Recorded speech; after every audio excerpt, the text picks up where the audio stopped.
What happened in both Bosnia and Ukraine is the introduction of ethno-religious, I would say, rather than ethnic national identity as a pattern that was implemented. Instead of, say, creation of a common civic Bosnian identity, we got the introduction of the national identities which were claiming actually to cede parts of Bosnia, to make them to cede them to Croatia and Serbia, similarly to the situation in Donbass, in which some citizens of Ukraine did not really want to be citizens of Ukraine, but rather opted for secession and to be ceded to Russia. So that's something which is very interesting, because that's certainly a pattern which destroys any country we're applied to.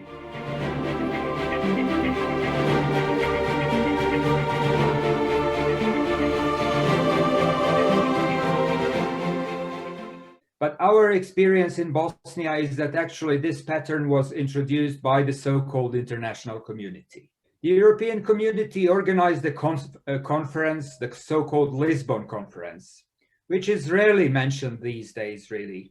You can never hear any word about the Lisbon conference. People who are talking about Bosnia, they are mainly referring to the Dayton Agreement as something which has destroyed the structure of Bosnia and so on, but actually the Dayton Agreement only verified the principles which were adopted at the Lisbon Conference in '92. Since the Lisbon Conference, what we have is simply the story, the narrative of ethnic sovereignty of three ethno-nationalist parties, which have the right to their own territories. And the war itself was actually the implementation of the maps which were adopted at the Lisbon Conference. What is most important to say is that the maps were adopted, the maps of ethnic partition, several months before the war, and that the war itself and what the armies did on the ground in the battlefield was actually the implementation of these maps.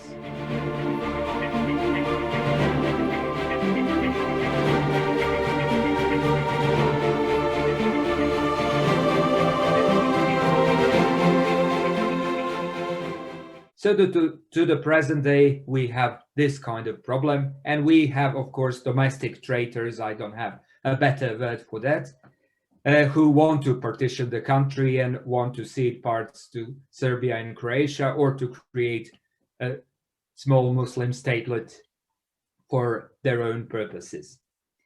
The last remainder of the Bosnian sovereignty is kept in the so-called Office of the High Representative. So it's the High Representative, so-called, of the international community. And he's not doing his job these days. In the last 10 years, he hasn't imposed any decisions and so on.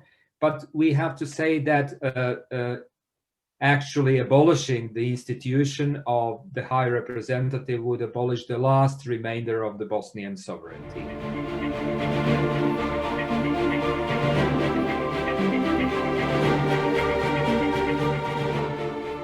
Russia has adopted the rules of the game, now is entering Bosnia, but not to occupy Bosnia or control Bosnia or do anything like that. They don't care about Bosnia. They don't care about Serbia. The only thing the Russians care about is Ukraine. They are using Bosnia in exchange for Ukraine to send a message to the West that if the West wants to really enter Ukraine with NATO, then they are going to keep Bosnia and Serbia under pressure and leave them out of NATO. At a certain point in time, they would propose an exchange. We will leave you Bosnia and Serbia back, and you get out of Ukraine. That's what the Russians want to do. As simple as that. I'm pretty sure that they just wanted a part of Ukraine to fracture the Ukrainian territory so as to prevent it from entering NATO. That's their only goal.